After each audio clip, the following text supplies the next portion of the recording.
Era el invierno de 1957 en Buenos Aires. Las revistas de historietas y de humor gráfico estaban en un momento de esplendor en la Argentina.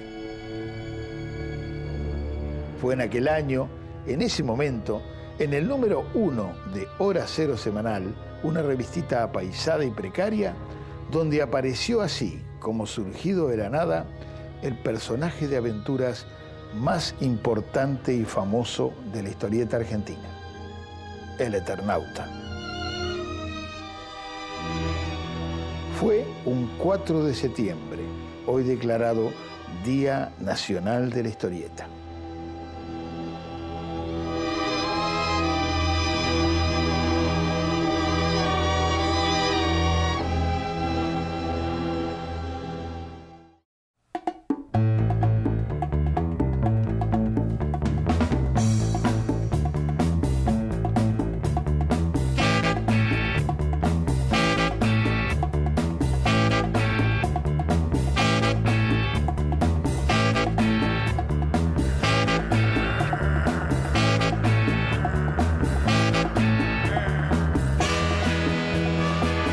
Continuará. Hacía frío, pero a veces me gusta trabajar con la ventana abierta. Mirar a las estrellas descansa y apacigua el ánimo. De pronto un crujido en la silla enfrente mío.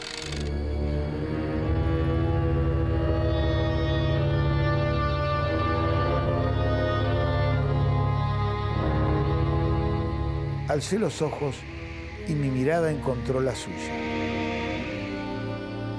No he visto nunca mirada semejante. La mirada de un hombre que había visto tanto que había llegado a comprenderlo todo.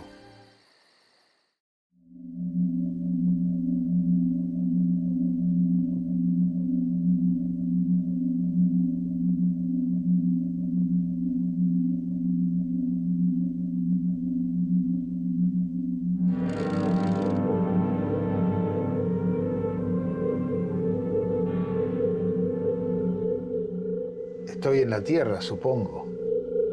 Es como para creer en fantasmas. ¿Qué haces, Solano? ¿Cómo te va? Perdona la aparición, ¿eh? Estás laburando. Es mi oficio. De eso vamos a hablar.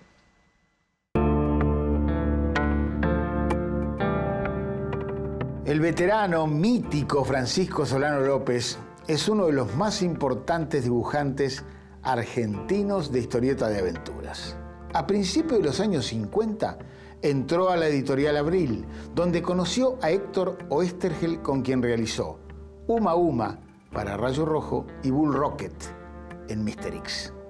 Cuando Oesterhel decidió fundar su propia editorial, Frontera, lo convocó y produjeron juntos 3 grandes historietas: Rolo el marciano adoptivo, Joe Sonda y finalmente El Eternauta. Esta es la casa, ¿no? Esta es la casa del guionista. La del guionista. ¿Esa casa existe o existía? Existe y existió en mi memoria durante muchos años. Ah, mira. Cuando empieza la historia, el guionista está trabajando en esta ventanita, ¿no? En ese ángulo. En ese angulito ahí.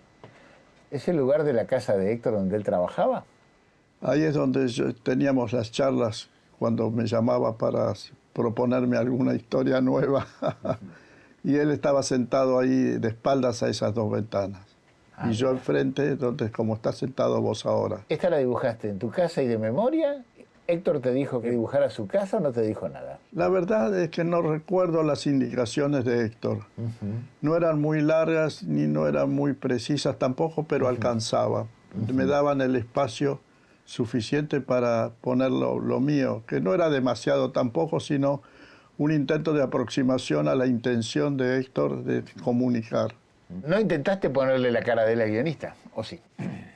No, quizá lo hubiera hecho si no me hubiera ganado de mano Hugo, que ya lo había usado para Ernie Pike. Claro. Entonces yo no voy a volver a hacer lo mismo. Exactamente. Y como no se transparentaba el papel que iba a tener el guionista para el futuro de la historia, hice una cara un poco adocenada. Neutra.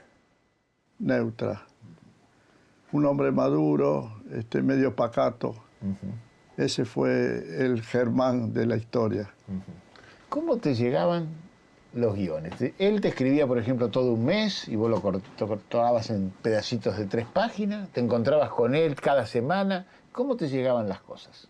Nos veíamos poco. El contacto era a través de los guiones.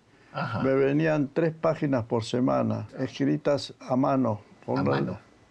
Con una letra ilegible. No muy explícita, pero trabajada con mucha habilidad para que con la menor cantidad de palabras diera la mayor cantidad de información. Y de eso me aprovechaba yo porque no me hacía sentir prisionero de las indicaciones del guión. Una vez que leía esa tirada de 3 páginas, ya tenía el material mental necesario para ir creando o recreando la secuencia gráfica. El Eternauta fue un éxito increíble desde el comienzo, porque era profundamente original. Era una historia de ciencia ficción, una invasión extraterrestre con platos voladores que estaban de moda en esa época. Los autores eran el guionista Héctor Germán Oesterhel y el dibujante Francisco Solano López. Hasta entonces, las novelas y las películas de clase B que trataban el tema de la invasión extraterrestre solían suceder en las grandes capitales, en Nueva York, si la producción daba, o en algún pequeño pueblito del medio oeste norteamericano.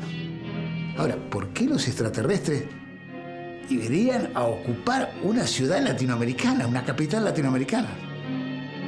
¿Por qué no? En esa pregunta y en esa respuesta está todo el misterio y la originalidad del Eternauta.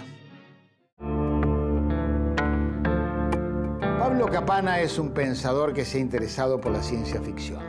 Profesor de filosofía y docente, es autor de varios libros clásicos sobre el tema. Tantos años de trabajo y reflexión sobre el género hacen que su visión del Eternauta sea muy rica, original y valiosa.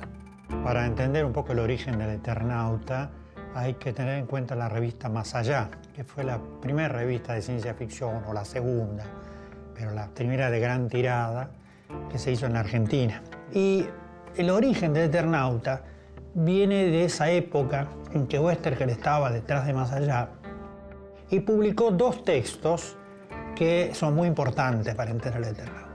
Uno es una novela norteamericana de Heinlein que se llamaba Amos de Títeres, donde había una invasión extraterrestre y había que desconfiar de todos porque todos podían ser dominados por los extraterrestres.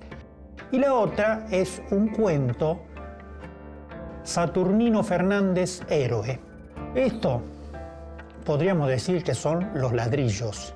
Ahora, la casa que hizo Oesterhel es completamente distinta. ¿Sí? Él se inspiró, como todo escritor, en otros textos anteriores, pero le dio un toque que lo hace único al Eternauta. Por eso seguimos hablando del Eternauta, que lamentablemente nunca llegó a ser una novela, pero es como una novela gráfica, como digamos ahora. Y el mérito del Eternauta, lo que nos impactó a todos, esa generación y las siguientes, es que fue el primero que localizó una de esas invasiones en Buenos Aires. Poco se puede decir que esto fue una fuente para los escritores que vinieron más tarde, aunque no se siguió cultivando esta temática, que era propia de la Guerra Fría, ¿no? Eso fue el rol de Oesterhel, ¿no? Supo tomar un tema que circulaba desde la historieta hasta Hollywood y le dio un toque argentino muy especial y hasta un toque político que después fue rescatado.